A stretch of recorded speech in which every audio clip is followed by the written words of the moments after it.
গৃহস্থের রান্নাঘরের অন্যতম ফসল আলুর দাম গত কয়েকদিন ধরে ঊর্ধ্বমুখী। এরই মধ্যে প্রগতিশীল আলু ব্যবসায়ীদের ডাকা ধর্মঘটে কিন্তু তার প্রভাব পড়ছে। স্বাভাবিকভাবেই একদিকে যেরকম বিক্রেতারাও নাজেহাল হচ্ছে, ঠিক একইভাবে ক্রেতারাও যথেষ্ট ক্ষুব্ধ। স্বাভাবিকভাবেই বিক্রেতাদের যেটা দাবি যে এমনিতেই আমদানি কম হচ্ছে, যোগান কম থাকার জন্য বাজারে তার প্রভাব পড়ছে এবং স্বাভাবিকভাবেই দাম বাড়ছে। অন্যদিকে যদি মূল জায়গা থেকে অর্থাৎ পাইকারি ব্যবসায়ীদের যেটা দাবি যে হিমঘর বা অন্য জায়গা থেকে কিন্তু প্রভাব পড়ার জন্যই এই দাম ক্রমশ বাড়ছে।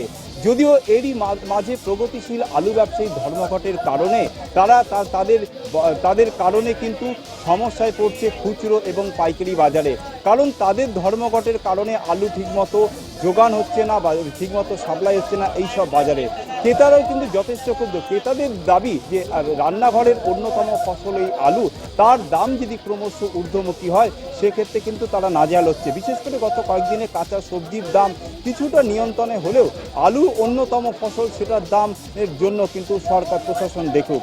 এই সমস্ত বিষয়টার মধ্যে থেকে আলুকে যাতে নিয়ন্ত্রণ করা যায় তার জন্য বিক্রেতারাও যেটা আবেদন করছে সরকারের কাছে, ঠিক একইভাবে ক্রেতাদের আবেদন সরকার বিষয়টি হস্তক্ষেপ করুক, তবেই হয়তো আলুর দাম নিয়ন্ত্রণে হবে। হুগলি থেকে ক্যামেরায় শুভাশিস প্রামাণিকের সাথে তাপস লাহা, নিউজ টাইম।